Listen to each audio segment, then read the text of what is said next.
like I'm connecting to your music in a very emotional way. Like it's very emotional and it is like prayer, honestly.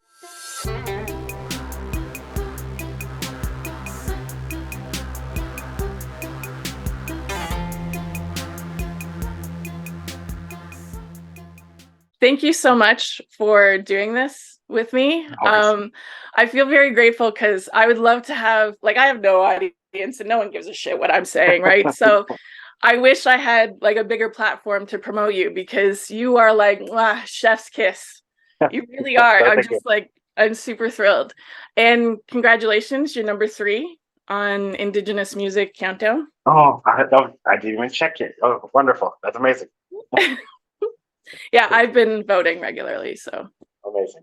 Awesome. So I wanted to ask you if you would like to start with some sort of ceremony to create sacred space with us here right now. If you have any words to say or anything you would Yeah. like to do. So often when I like open meetings and stuff, it's just kind of like that, um, like an intro of like who I am, and then kind of how not necessarily ceremony, but just like just some words to like bring minds um, together, I guess. So Yes, yes. uh, Perfect. Exactly. Exactly. Love it. Ani Bojo Jordan Nikaj, Michii Saagii and the Credit and Gondreba, Makwa Godem. So my name is Jordan Jamieson. I'm from Mississauga of the Credit First Nation. Uh, but my artist name is Mr. Saga. My clan is Bear Clan from my mother's side, and uh, Turtle Clan from my father's side. So it's kind of, so my mother was from Anishinabek and follows that background. My father's Haudenosaunee Cayuga. Um, and so like Anishinabek side, they're patrilineal, and Haudenosaunee side, they're matrilineal. So Oh, I kind interesting. of have like ends up having two clans because they both follow each other's clan. But anyways, I grew up with the more Anishinaabe side of things, and that's kind of like the culture I was raised in and stuff like that. So miigwech gi bajak and we have bajak mino minodoin, minowa mino shwabsuin. Um, that every time like I get together or if I'm doing like, 'cause I do a lot of like public speaking or different things in my like day um, day to day. So I work in archaeology in that field, or I do like a lot of guest lecturing at universities, either on indigenous in evolving indigenous components for different classes or different course loads, or in archaeology specifically. So that part's there is like to that we're coming together with kindness and a good spirit and a good mind, essentially.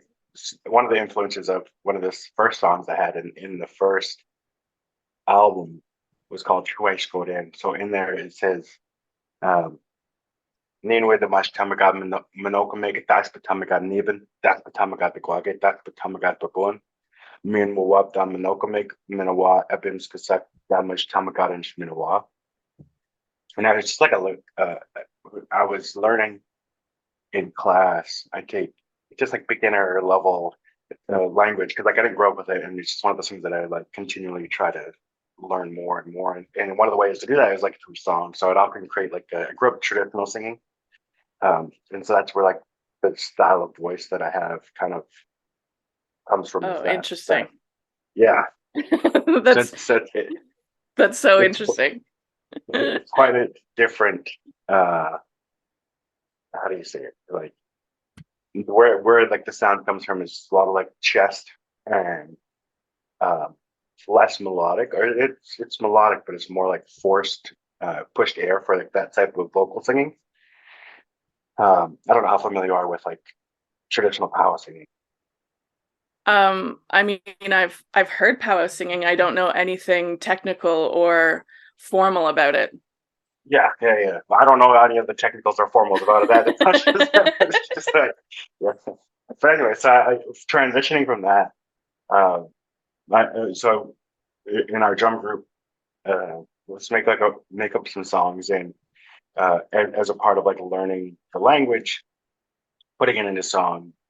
for whatever we're doing or for whatever purpose. And I think that's one of the best ways I learned it. So like, I think it was like the second or third song that I had made for the first album was that phrase, Nin with the much tamagat nokomik, that's the tamagat neben. That's the tamagat the guaget, that's the tamagat baboon. And it simply says that it's spring and it's gonna be summer and it's gonna be fall and then it's gonna be winter. And then it's gonna be spring again and that cycle continues. So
I end up just using that same influence that I do for like learning languages. Like, I'm gonna put it into this rap song and see how it sounds. And then I kind of use that hook to reference sort of like the lifestyle of the Anishinabek people. And at the time, I was learning a lot about the Anishinabek migration.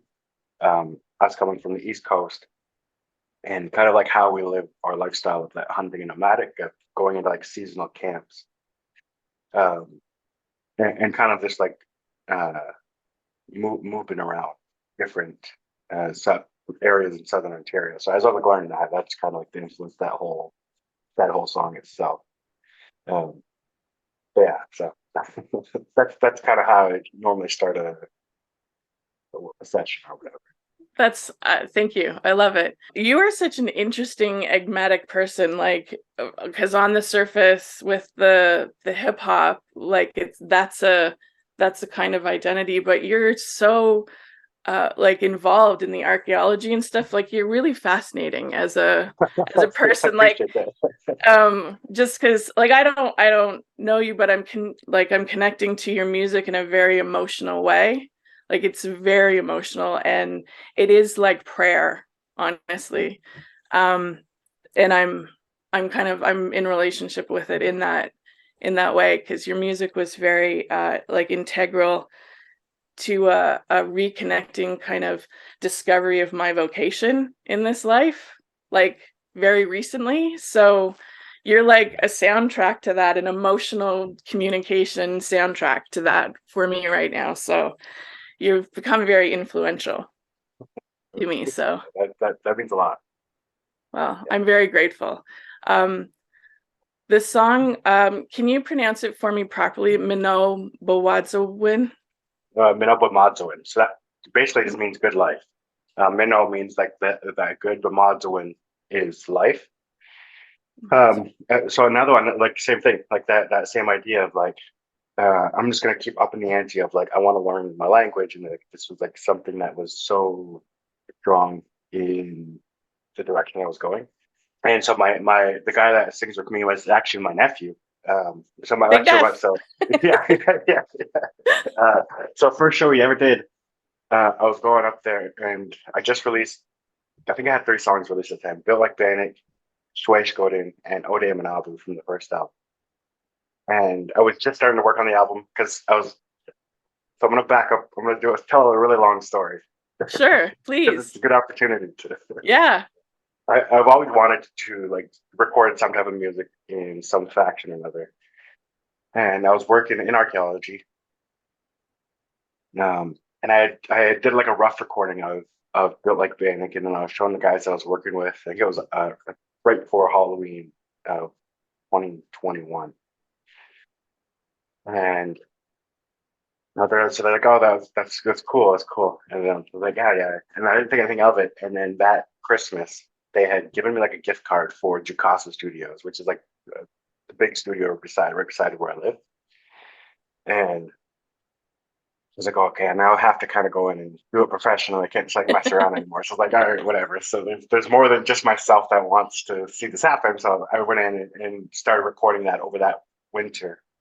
Um, so that would have been 2022 in the beginning of the year. So like after that, the Built Like Bandit comes out in March. We just focus on that one song. And then I was like, oh, it's kind of fun.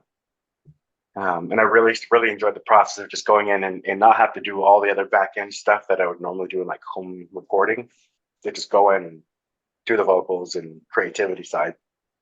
And then the engineer, Jill Zimmerman, just kind of like took it over from there and did all the everything else to make it like come alive, essentially. Yeah. It's quite different to see that process or see somebody that's proficient at doing that and being able to like pull like the best out of each vocal or the best out of each artist that goes in there. So like that summer, June comes along. Well, it was a couple months before that, and since I do so much work with the nation, I do like a lot of like if they have like information booths that go up at different events and things like that.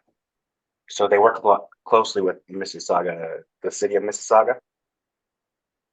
And so they're doing like this Indigenous Peoples Day event. And so the guys that organized it from our community were working with the city of Mississauga.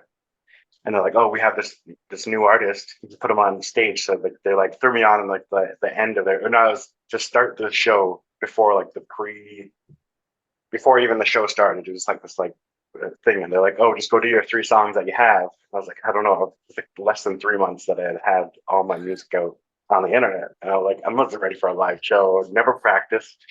And it's right before I went on. Yeah. So like right before I went on, I was like, this is just supposed to be a fun thing. I didn't think I was going to actually do anything serious with it. And so like right before I went on, I was like, Terrell, Big Neff, come be a hype man. And so he just kind of like stood in the background and there. And so ever since, he's been doing every show with me now since then. Nice. So he kind of got stuck with the role. And I think he enjoys it now. Okay, good. Yeah. But anyway, so his story is he now works for the elementary school as like a language and culture coordinator.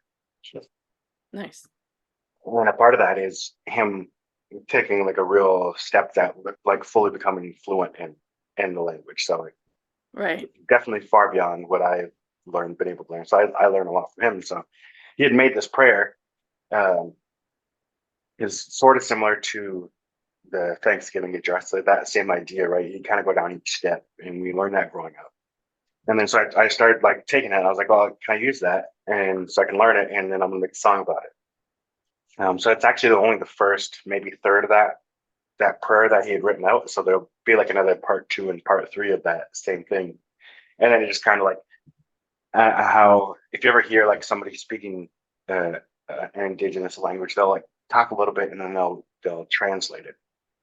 So instead of translating it like word for word, it just kind of like what I really love doing with the language in music is, especially in rap, is using like the rhyme schemes to rhyme English words off of Anishinabek words, and it opens up a lot of different areas where like a strictly English speaking person can't really go with rhyming words or schemes. So I had to play around with that and then do like a loose translation. So every time I do speak Anishinabek, the English right after that summarizes what I just said. Not word for word, because I had to make it all fit or like make sense. So go ahead. No, that's very cool. I was really actually impressed in your wordsmithery. There's a lot of like internal jokes that go on and just little like I didn't know Built Like Bannock was another song until I bought Unidentified and then realized like it was its own whole ass song, because that line, Built Like Bannock, something lumberjack, I laughed so hard just because that's hilarious. That's great. And there's just a lot of like really funny, like just fun stuff in there, and the little wordsmithery you do. So like kudos to you being a wordsmith with all that. I have a question about Minnow Bawadizin. Yeah. The Modzowin. Bamadzowin. Yeah. If it makes it easier, it's like when you say Bamadzowin, if you imagine like an I between the first B and M. Bamadzowin. There you go. Yeah. It's a struggle for me. No, but I like I resonated with the language learning because I'm reconnecting to my Celtic roots and learning how to speak some Gaelic and Irish. So, and it changes your brain. Like it changes how you understand, like it's changing me and how I understand myself and my place in the world. But there's a line in Minnow Bamadzowin. Yeah. I just stopped to check. How was that? It's, and I might be butchering it, but it's grandmothers stay up to like the awakening. Yeah. How can you tell me that phrase? And then if you're able to explain to me what that means, because that, like, honestly, that song, I just have to say, I can't sing with you the ancestors telling me I got worth without crying.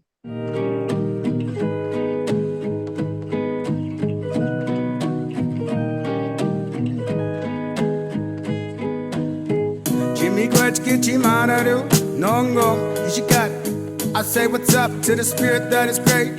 Thankful for the day. Nongo miwa kinekishikat niwe mikwat king manda. Bamata win, men over mata win today. Well, every day for this life, a good life, we stay thankful. Get your mind to me, wish kaka mcquay. Kina kego, bamata makaka. So give it up for the spirit and the mother earth. And the ancestors telling me I got worth. That I got worth.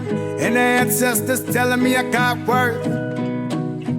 That I got worth. And the ancestors telling me I got worth. Me gwet kingdom, me show me skis, it's okay, but washi ashanongo. Me wakina kishikat. And all those grandfathers for shouting on us. Okay, like I can't every time. I can hear it and I'm fine. But if I sing it, oh, it's like, because that's real and true. Like that is, it feels like a wound in the world that is coming to light with those words being spoken out into the world of form. Like, I think you're a little magic, actually. Just saying. Thank you. So when I kind of like deep dove into learning a lot of like migration or like the backstory of the Anishinabek people and kind of like that whole thing is a part of our migration stories. We talk about these 7 stopping places along the way, and we have like 7 major stopping points for that. And 7 kind of like becomes this like reoccurring number throughout different aspects, but a lot of the ones that I dove into were the 2nd major stopping point, the 3rd one, and the 6th one. So what are they? Like, yeah, sorry, are you getting to that? I'm sorry. I'm very usually I have a cheat and I have like this PowerPoint set up and it has all these little hacks and pointers, and I can just go from there, but it's trying to bring it all to the front of my brain. But like the stopping places were like, so we started from the Gulf of St. Lawrence and then moved inland, and the whole point was just to move inward before basically colonization happened. So like they call them prophecies in English, but they don't really call them that in Anishinabek. And I've gotten like told by elders, like, we don't really call them that. They're I don't know, they have their own word for it. I think this is important. Would you be able to tell me, like, describe what that word is? Or is that not allowed? No, like it's I don't know it yet. Like I don't know that through. It's still like there's a lot of things that I learn every time I like tell the story or hear the story. to like fully understand it. But then at the end, but still tell what you know, because that's the only way you're going to learn, is to be okay with being wrong in parts, right? Okay. Yeah. And so that was a real relief for me, like especially like going from like being a youth and just attending to all these, and now people are asking me to do guest lecturing and speaking, and to be that knowledge keeper that's gonna like pass down. Uh, so anyway, so they along this, like as they're making this thing, they say you're gonna go to this place, and this mega shell will come out of this water, and the mega shell is sort of like I don't know how to describe it. I don't have any money. The nega shell, are they the little, like they're used as beads in? Yeah. Okay, I know what you're talking about.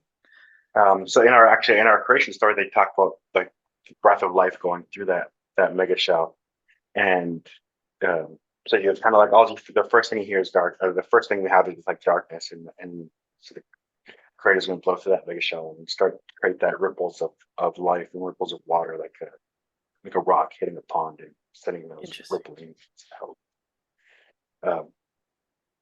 But anyway, so like the mega shell just kind of like ties to our entire creation story, and how important it is.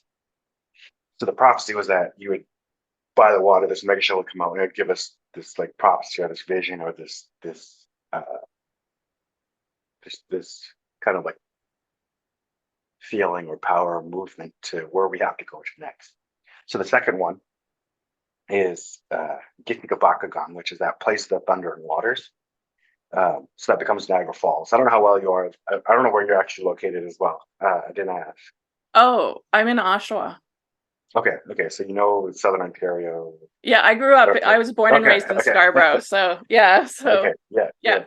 So the second major stopping place is Gitnikabakagon, that place that thunder and water. So when I reference that a lot, and it kind of like how important it is to understand or have a feeling of Indigenous storytelling, because that place becomes important afterwards, especially in like history, when some of the first treaties that were signed, or like how it's like a seventh wonder of the world. So like that, how we see it for generations in the past and how we see it today, and how we're probably going to see it in the future. That importance has always been there, and it'll always kind of stay there. So when we talk about passing down things or taking things from past generations, we always think about those 7 generations from the past and those 7 generations going forward. With the decisions that you make as a leader in a community, have to take into account all that knowledge that you've gained over the last 7 years, and every decision we make has to have the foresight of benefiting those generations in the future. So that's that a point of that line, that 7 generations part. And I start with this because I don't actually like, I can't like, I have to pull up the lyrics. yeah. Yeah. So when we, it's so simply it's that, it's just like thinking about everything that our communities have gone through and going forward. So everything decision that we make now, we're going to do for the benefit of the future as well. And then just kind of like to stay up at night to light the awakening is sort of like a nod or an appreciation of that matrilineal importance of a lot of Indigenous societies. That's who keeps everything strong or keeps everything together. And it's kind of a reflection of probably my own life, just growing up in a very matrilineal, strong home and surrounding, especially in the community when it came to a lot of that cultural revitalization happening. It was always the matrilineal figures in the community or in my family that spearheaded that ability to be vulnerable and to accept a lot of the negative that came along with it. And I guess that was one of the things was all this stuff sounds good and nice, but even in our own community, like due to colonization, we had to become Christianized to like basically survive. And so even our own membership up until like 30, 40 years ago was probably majority Christian or just didn't have faith type thing. So when cultures started coming back into the community, it was like ostracized to practice it, or even so. Even from our own community, we're pushing that same narrative that it was witchcraft and things like that. So a lot of my like aunts and parents had that. Would just get like things like that. And no, I'm joking because I literally have just gone through a de-Christianization to accept my Celtic culture because of the prohibition against the things that are naturally part of Celtic culture and spirituality were forbidden by the Christian church. And I assume you're not Christian. I'm not like against it. I feel like I grew up, my grandma grew up like that, and like I'm comfortable with all of it. Like I don't really have I'm too like easygoing. You are easygoing. I don't want to yuck anyone's yum, but I have to go pre-Christian into my own Celtic reconnecting in order to touch my indigeneity on this planet in this body. So yeah.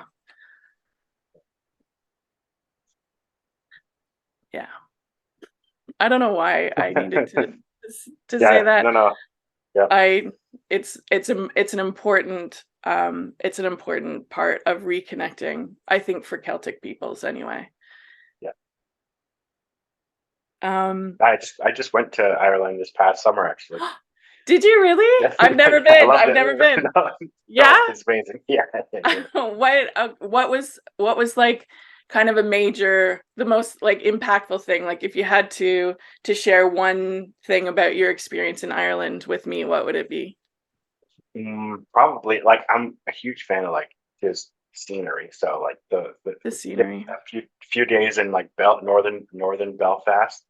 It's got like the giant causeway and I'm a huge like Game of Thrones fan as well. So seeing some like different scenes throughout there. Yeah. So yeah, just kind of reenacting movie skits was probably my favorite.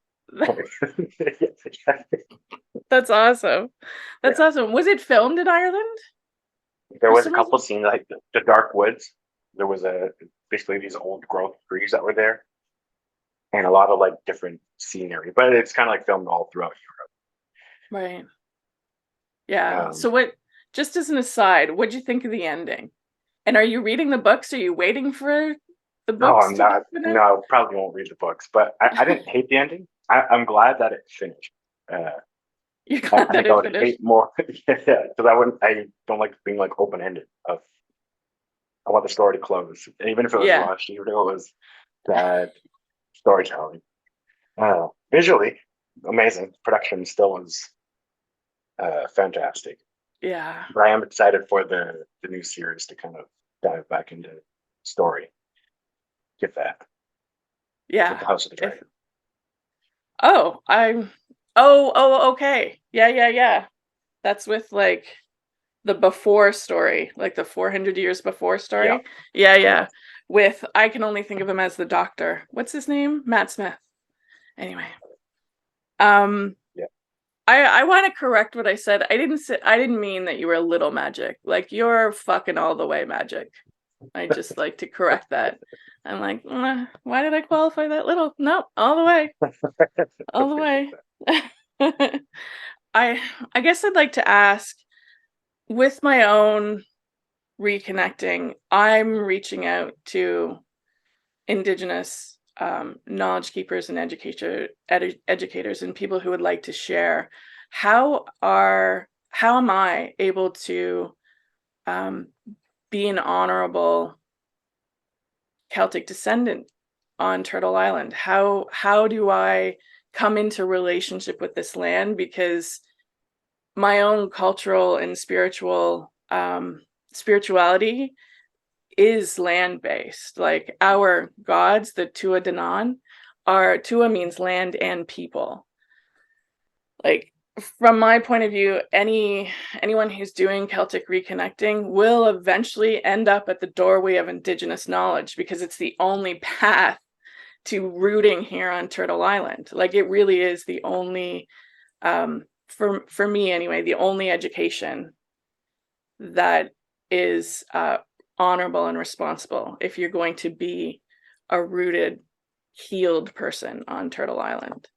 What do you suggest? Like what would you suggest to someone like me who's come to this realization and needs to learn? Yeah. And That's a big question, because I get asked that a lot, right? Being such a public face, even like before music. Okay, so one of, I guess, like the biggest things I understand is there's so much variance in Indigenous Right. cultures. Like, there's over 660, I think it's 664 individual nations in Canada alone. And Ontario, I think, is 143, 134, something like that. Wow. Okay. And so like they're all going to be a little bit different and Right. in what that looks like, right? Okay. Or even in like my own community, I could ask knowledge keepers that I grew up with, and the 6 or 7 that I have, they all have a different way of teaching, all have a different way of like accepting, and with that their own protocols and rules that they've created and formed. So I guess like the understanding is that it is a heavily individualized process and protocol. There's no like, this is how it is type thing. Okay. So I guess just like walking in with an understanding of where you are. So like what territory you're in, and kind of like getting a baseline of like how that nation runs, right? And then connecting through that way, just like walking in with humility of like, this is who I am. And so like I'm a huge strong believer in like how the way the Anishinabek people were for a long time was a very adopting culture, a very like, if you were a part of that culture, if you're adding to the community, if you fought alongside them in wars or whatever it may be, you would just get adopted into that community and become a part of that nation. But after like residential schools and things like that, a lot of that got pushed into like the dark, and became like heavy for a lot of those knowledge keepers to like want to openly share. So Mhm. you might run into a knowledge keeper that's pretty adamant that unless you're by blood this nation, you don't get to learn this knowledge. But like even that whole Yeah. concept that blood quantum is an attempt of colonization, doing that through the Indian Act. It's like that whole idea is a non-Indigenous idea. Right. But it's been so ingrained into a way of protecting ourselves. Mhm.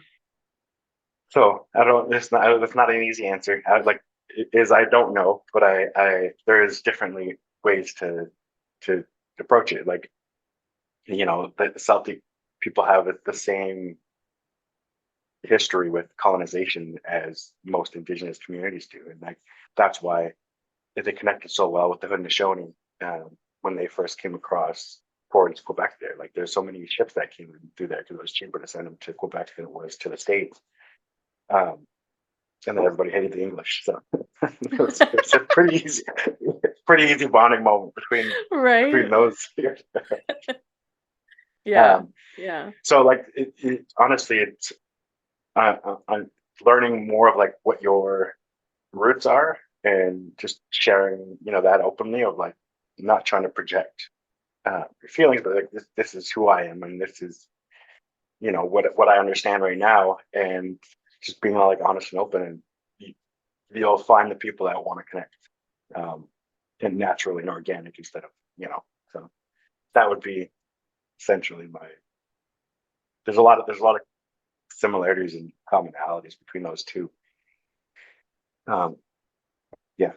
Yeah, I mean, my reconnecting actually put into context resonance with Indigenous culture, what I knew of growing up, and understanding where that comes from, but also rooting into my own culture was necessary before I could have relationship, because until I had my own roots, it was like appropriation of another culture instead of relationship with a culture. That makes Yeah, sense?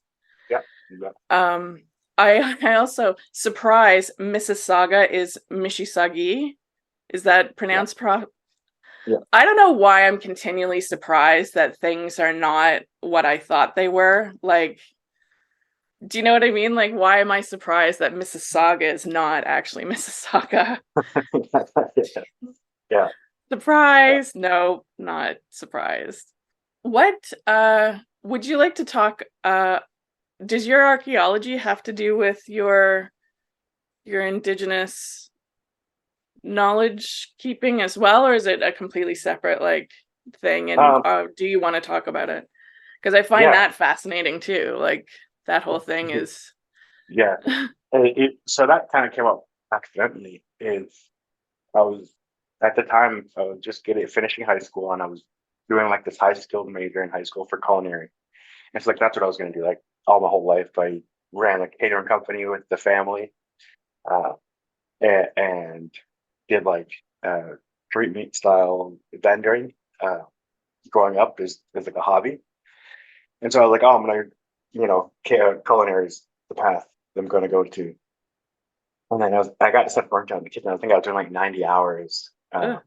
coming out of high school, and I was like, maybe I'll try something different first. And ended up going to work for an archaeological company for a few years, and then just fell in love with that whole idea, and then started working for my nation 2016. So more capacity opened up with there. But what I really loved to do is like growing up, I did a lot of uh, youth advocacy work, and just kind of like going to different communities and talking and connecting. So it gave me the opportunity to do that for the nation in archaeology, something that I was like a newfound passion for. Um, so then that kind of transitioned me into going into universities and speaking on archaeology or Indigenous engagement roles in there, or going out to different conferences, things like that. So I've got to travel all over the place just to kind of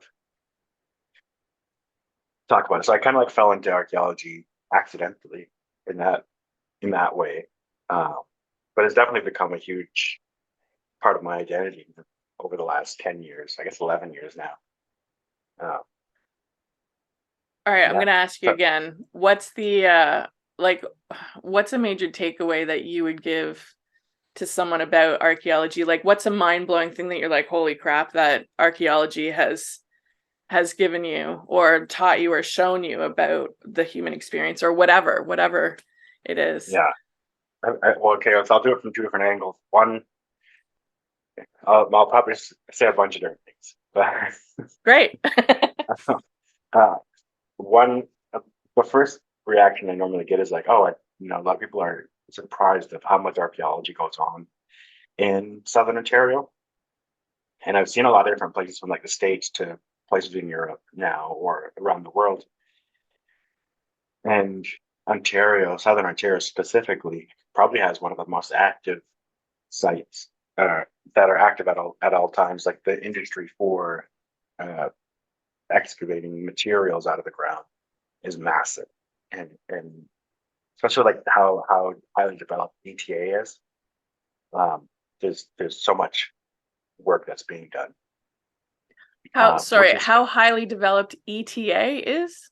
GTA, the Great Oh, Toronto Area. GTA. Okay, Yeah, thank yeah, you. yeah. That makes more Yeah, no, sense. no. I was like, wait, I don't understand what that is. Yeah. So that's a good and a bad thing. Good thing is there's a lot of work that's being looked at and done. The bad thing is it creating a lot of other issues and problems that you would need like another hour to get into Well, those. yeah.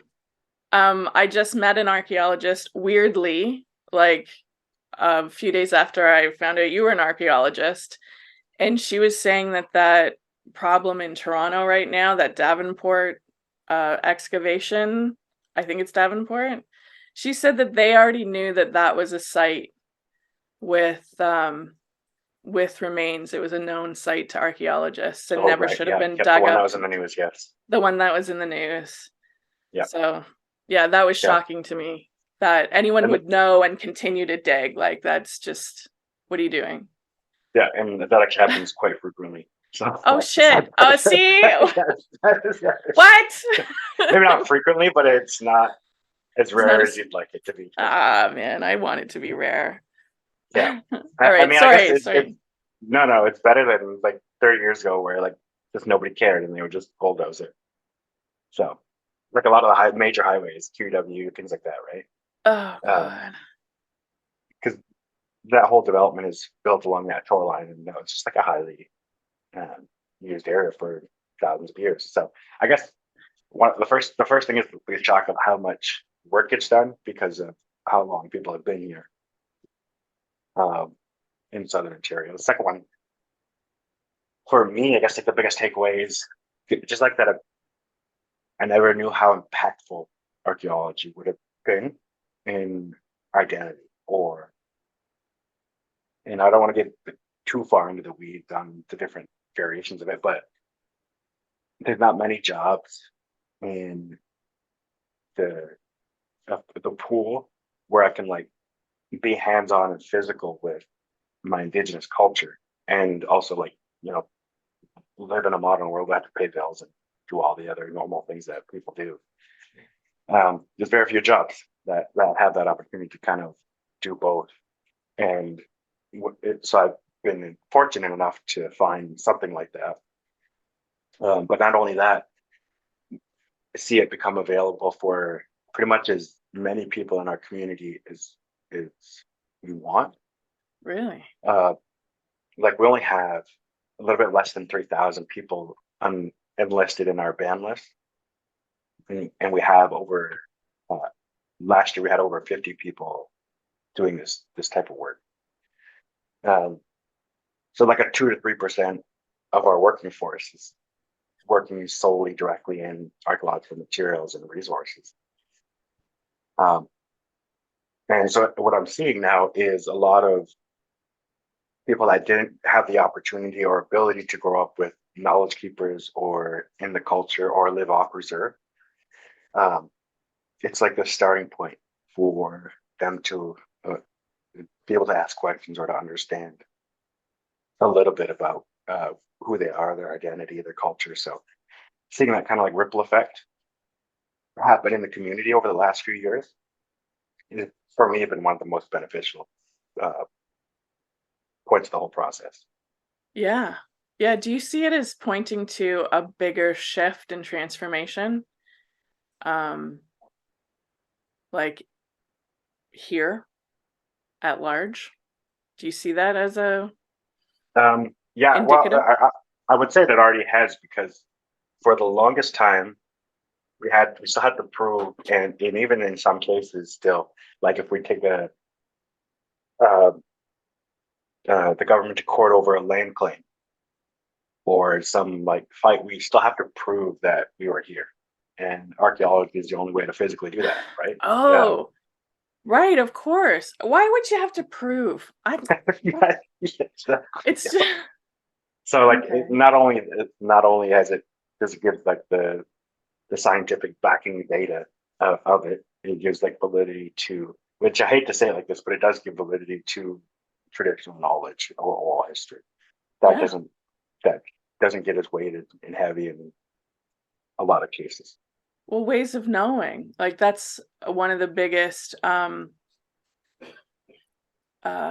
for me, ways of being seen is the different ways of knowing that are accepted in indigenous knowledge. It's not just like Western science research proof. There's oral history, and there's different ways of knowing, like direct knowing from the land, which is completely denied by Western science. Like, do you know what it? Yeah. So Yeah. that's like, Yeah, it's like it's for me, it's a feeling of not being a weirdo outlier loser in Western society where the things that I knew I kept hidden for 45 years because there was no way to share them without being scorned, dismissed, and like demeaned. So Yeah. yeah, it's a wonderful feeling of being seen and like ancestors telling you you have worth. Yeah. Yeah. Yeah. Do you have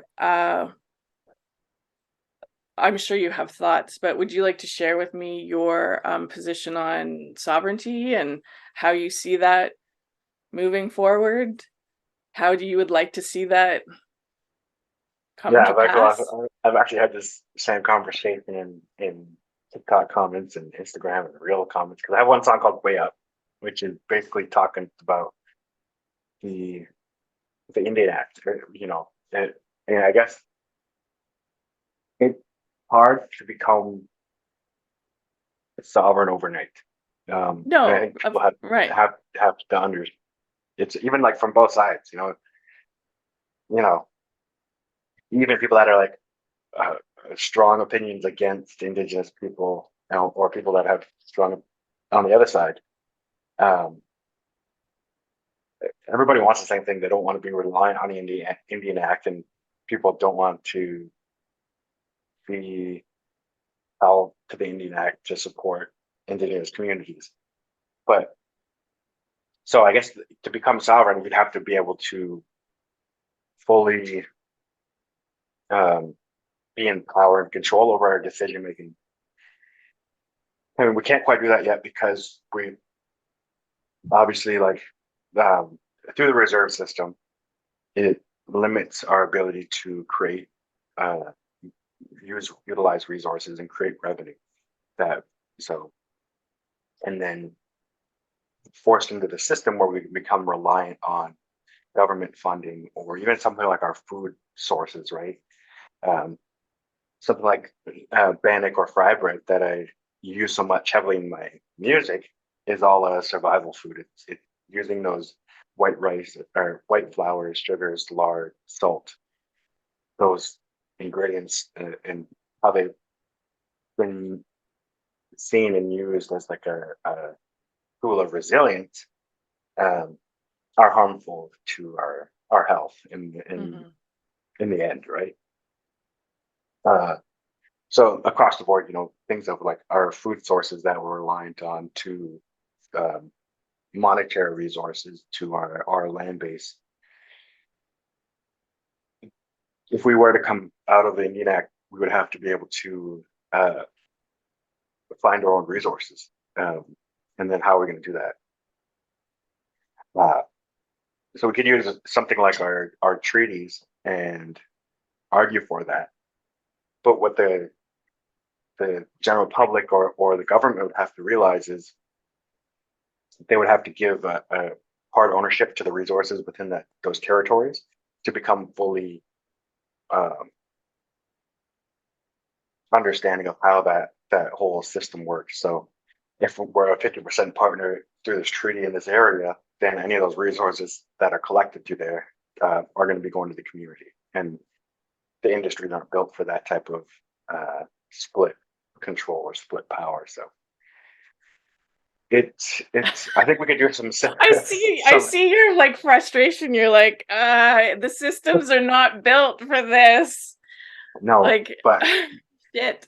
and, and so what the Indian Act does really well is give a small enough benefit that it creates a sense of security um, to a lot of people. So like we get things like schooling dollars or maybe some additional like dental and small amount of these benefits where the say so Indian Northern Affairs Canada will give, I say my community, $200,000 for post secondary, and they have to use that for no matter how many people we have on our ban list. Um, that that money's slotted for that post-secondary. And so if we have 40 people that want to go to post-secondary and we only have enough money to fund 20, then we'll fund the first 20 that are in the higher priority bracket. However, it's set up like that.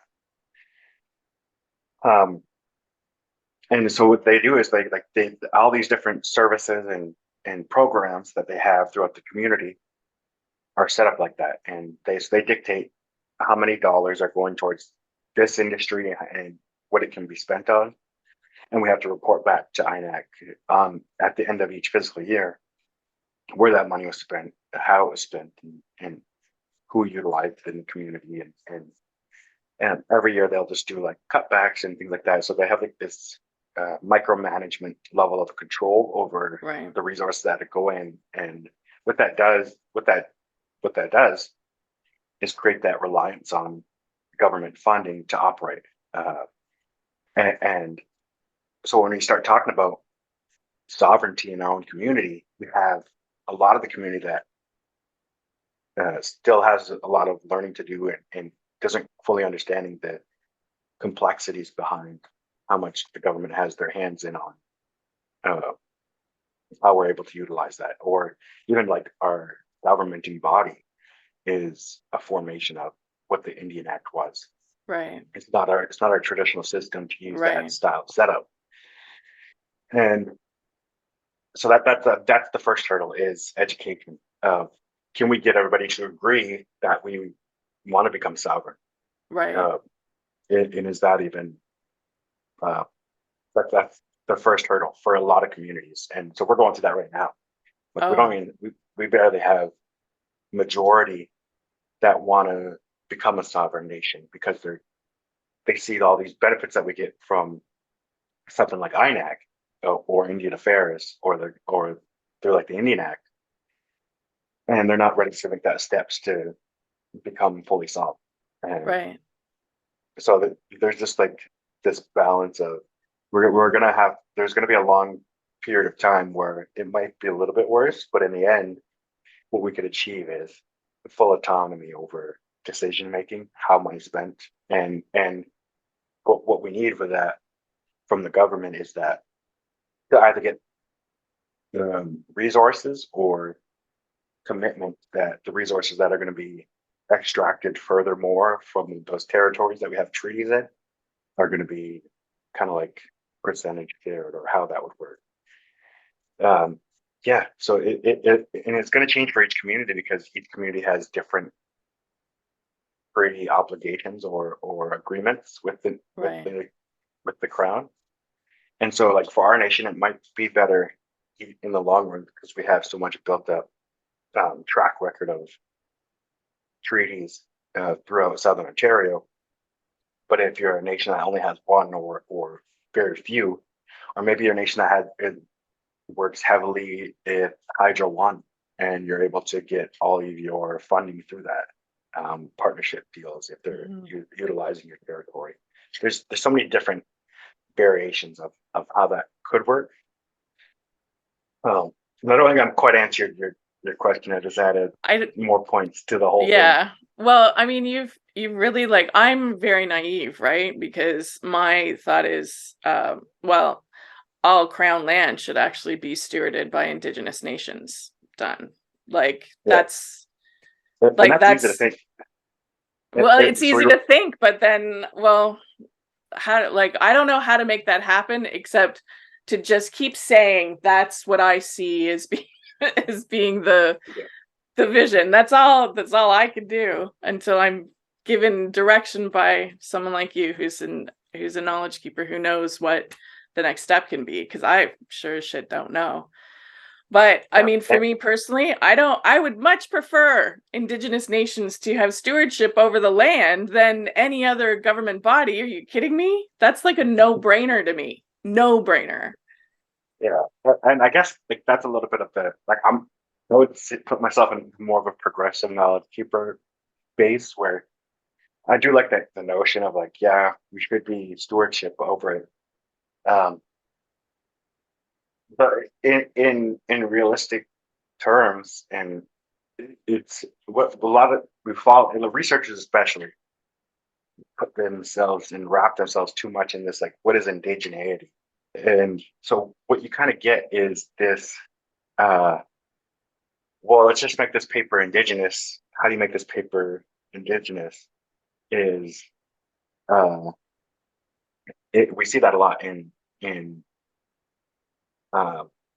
especially like environmental issues and things like that. Like, oh, just give this problem to the indigenous people. They know how to solve it. Like, I don't know how to solve climate change, or like my people don't know how to solve climate change, right? But like, there's this like romanticization of Okay. sports, just giving problems over to indigenous Yeah. people to solve without like factually thinking like we're not. Culture is not any more equipped to deal with modern day problems than Okay. Thank you for science, right? that. Yeah, no, thank Yeah, you for pointing that out. That's because it is a romanticization of indigenous secret knowledge coming to save the world. yeah, Though, I mean, yeah. I still kind of think No. that that's what's necessary. Like, Yeah, yeah. I trust me. If I uh, could do that, I'd do that all the time. But no, it's and like it's not even like a youth thing like that. Even in our own community, we had like other knowledge people that will go around and have this like idea that they could affect that change, and there's still like real work that has to get done behind all of it. Like it's not a detriment. I think it's useful to have that the ability to move people. I think that's where that magic and that power and that way of knowledge and could come into play, or how important it is. Because what a good story can do to move somebody to change, to me, is just as powerful. So I'm not trying to like downplay mhm, that romanticization, but like a good story can make real change. mhm. Um, but we have to be realistic in our goals and our ability to do so. Like we can't just tell a good story. We have to put action behind that, Right, or so right. um yeah, that's often how I approach it, uh kind of with anything. No, that's good. Thank you. I'm glad that you pointed that out because I hadn't considered it before as something that's like helpful, but not really helpful. Small, little, Yeah. little h helpful. How do you see European descendants becoming indigenous to Turtle Island? And is that even a phrase that we're allowed to say? Like I'm coming up against my my discomfort because I don't know how much I'm allowed to love this land. Do you know what I mean? Like I'm for real Mm, when I say that, yeah. and be in relationship with it. And do you know what I mean? Like I have a lot of reservations because I don't know what I'm allowed. I don't know how to fucking walk this path. Like, do you know what I mean? Like, I don't know. That's why I'm reaching out because I'm trying to figure out what this is and how I become whole on this earth, like with Yeah. spirit intact. Yeah. Yeah. And that's another one of those open-ended answers, because it's going to change, right? And for Yeah. me, like the way you described it is the whole point of my understanding of culture, right? Is you want to walk the earth, or this place, with humility, respect, and you're to take into account that your surroundings have just as much of that, um, understanding and respect that the space you take up with. And for me, like if you were to ask just me that, answering that as an individual, that right there is already would qualify for that for me. Um, so I can only answer that question from a personal perspective, uh, if that kind of makes Okay. sense. No, it Um, does.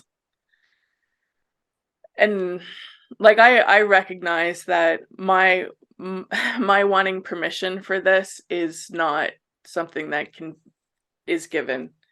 Like I'm gonna walk this and I'm gonna share because sharing the gifts and the knowledge is how they become real. I think you kind of mentioned that earlier in the beginning, or something associated with that, where sharing your song makes it real. Like, I'm not explaining that correctly, but sharing my gifts, sharing what I'm learning is making it real for me. And I'm gonna get it wrong, and I don't want to get it wrong, but I know I'm gonna get it wrong. And Right, that's the best way I've learned, is for somebody to come up after and tell me that I'm wrong. How many times I've done that with language? I've had like little kids come up like, "You're saying that wrong." I'm like, "Oh, okay. yeah, yeah, Okay." I know. Well, I definitely know with the language it's wrong. It's what I'm learning about being in relationship with land and what that means to me, and what I'm learning about that, that I know not everyone is going to agree with or accept, and someone's going to say that, no, you got that wrong. Like, I am interacting with an ancient accord with the earth. Like, this earth has first relationship with Indigenous people, and anyone who is rooting on Turtle Island is coming into relationship with that accord with Indigenous people. If you're connecting to land, it's through an Indigenous relationship. That's what land, like, that's land taught Indigenous people first. If you want to connect with land and be in relationship with land, that's an Indigenous, already existing for thousands of years relationship. Do you know what I mean? And so having thoughts and ideas about that, I feel like I'm putting myself in a position of being like, no, you got that wrong. And I don't want to get it wrong, but I want to be taught, if that makes sense. Yeah, you're like, I don't know what you're saying. No. I get it, definitely. I've definitely had the same monologue of thoughts frequently. So, no, it's this idea of continually understanding where your information is coming from, and I do that a lot, even with my own. Is I it kind of gets me in trouble a little bit when I with different knowledge keepers, but I'll kind of cross-examining everything in the past, to like understand where it's coming from. Why it's being shared that way or portrayed that way, because a lot of different culture gets influenced by, like, we're so highly influential, especially our culture, that sometimes it's not a good influence that gets in there, right? And an easy example of that is like gender roles. Sorry, say that again. Is like gender roles. Oh, thank you. I thought you said underworld, and I'm like, what the fuck? What? Gender roles. Yeah. Okay. Yeah. Okay. Thank you. Because all right. Yeah, that's I'm not a typical female gender role person. I don't do all those motherhood caretaking things in my life. Like, sorry, I interrupted you. I should let you continue before I talk about me. I apologize. Yeah. Oh, not at all. Not at all. Yeah, no, so, growing up, there was always like these strict guidelines of how you had to do things. And then as I learned a little bit more about an understanding of our culture and oral tradition and traditional knowledge, and then moving into archaeology, like the anthropological side of things, like, well, maybe gender roles weren't as strict as you would think, right? And like, then I decided, like, well, what makes more sense what I feel more comfortable with, and so that kind of created this like checklist. Every time I learn something, to pull it apart a bit, and what feels right to me, like what I want to take from this teaching or this story or this interaction. And so I usually try to just take the things that I like about it. And so what? Here's a question. What's the framework of liking? Like, is there a framework, an understanding framework of what you will accept and what you will reject? Or is it fluid and based on how you feel in the moment? Yeah, no, it's definitely fluid in how I feel in the moment. Like, there's no like Doesn't make this check marks type deal, like does it feel right? And I guess morality is a shifting scale as well, with time and age. And so yeah, yeah, Yeah, a little bit, eh? yeah. It's interesting. Yeah, the gender role thing. I'm reading Wabanang, and are you familiar with that? No, never read it. Um, yeah, and so they're talking about gender roles right now, and I'm like, oh, so this is also in Indigenous, in this particular belief system, gender roles are very defined, and women have, a mother role, and it's important, and it is important. It's just I mean, that's never spoken to me at all.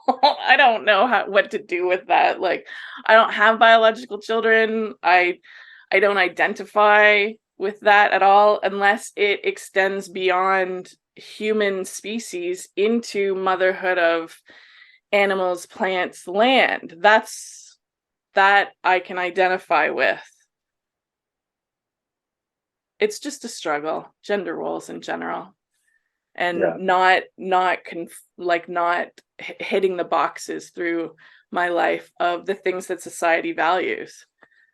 Yeah, and You know? so that's also is what I've kind of picked up learning a lot of culture and tradition is some people really want things to stay like this is how I learned it, this is how it has to be passed down without and to me that's counterproductive or counter to the whole point of a living culture is to adapt and to grow with times that are changing, and we're just growing. Not like society as a whole is shifting rapidly now. Right. That you have to be comfortable with our traditions or culture changing to the times. You know what I mean? Like that's how you stay Yeah. alive. You're going to become irrelevant if you don't adapt. I like that phrase, that living culture. That's beautiful. That's really powerful. Thank you. Thank you for all of your sharing. Is there any last kind of ideas or something that you would like to pass along that you think are most primary of importance with how you're walking in life and what you think is valuable, what you would like to share as of most importance? I don't think I have anything on. No. Off the top of my head. Okay. No, Cool. this was great. Like I've only done a small amount of discussions, and so it was great to just kind of like reflect on music and how it ties into my life because I've been wanting to do this for a long time. Actually, I wanted to do it last album, and then I just being like actually like a social content person and creating content is not natural for me, so I really struggle with it. Really? Of getting it out, and when I get in the groove of things, I feel like I can hit a good stride. So I think what I'm going to start doing over the next couple of months is just like a sort of list. I'm just going to take a song, I'm going to break it down, and because I think there's a lot of meaning and or even just like wordplay and things like that, right? That people aren't understanding. And what I've kind of figured out, and I knew this, but it's one of the things you just have to like figure out yourself by action, is just having visuals to my content, how much engagement it can create, or this idea. So hopefully over the next couple months, I'll be able to deep dive into this album and then the first album and kind of keep that going. And Well, I'm excited because there's been a bunch of times where I'm like, I need lyrics. Like I need to be able to read what he's saying, and you know, because like I'm not kidding, your album since I bought it, and now Unidentified as well, has been on repeat in my car for weeks since I guess I bought it like 4 or 5 days after you released it. And you've also made me get to work on time because it makes me speed. So just there you go. big endorsement there. Perfect for getting to work on time. But thank you so much. I really am deeply grateful for what you're doing and sharing. Like deeply, deeply grateful because it is part of something that is so important to me now learning to share my love for land and spirit in the world. Like your music has been part of me coming to connect with vocation. Like I don't think that there's anything more important to me. So I'm very grateful. Thank you. Thank you.